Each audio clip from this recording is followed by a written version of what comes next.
السلام عليكم ورحمة الله وبركاته walaalyaal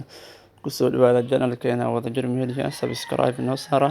share iyo like na siiya walaalayaal commentigana ugu soo duceeya walaalaheena Falastiin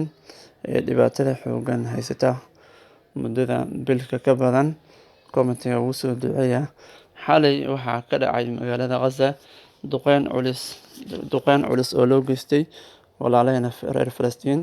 Israa'iil xalay waxay ku garaacday magaalada Gaza shan kun oo gantaal ayay ku garaacday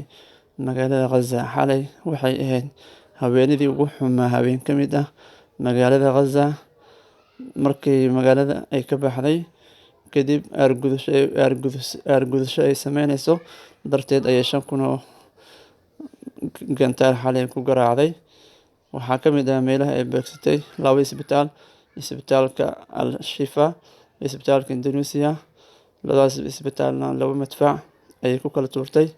marka sida ay rabtay wax way naqabayeen ilidaha hore isbitaalka ayuu ku dhaceen isbitaalka Al-Shifa isbitaalka Indonesia wuxuu sheegayaa agaasimaheedii in 25 qof ay soo gaareen dhaawacyo firarkii madaafiicdii ah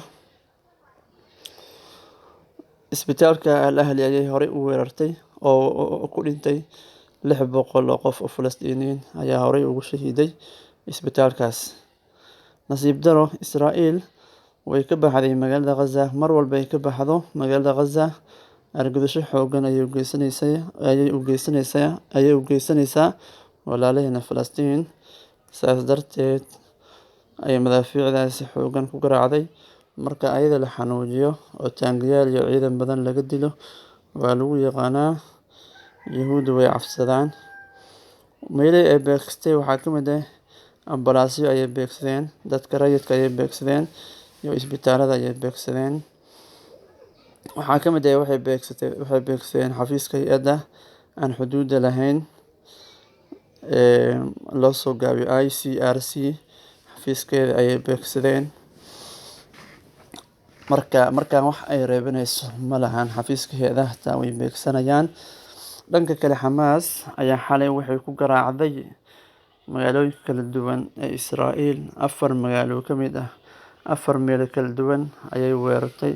120 gantaal ayay ku garaacday marka labada dhinacba marka waa ujeedaa midka kale jawaab celin ayuu siinayaa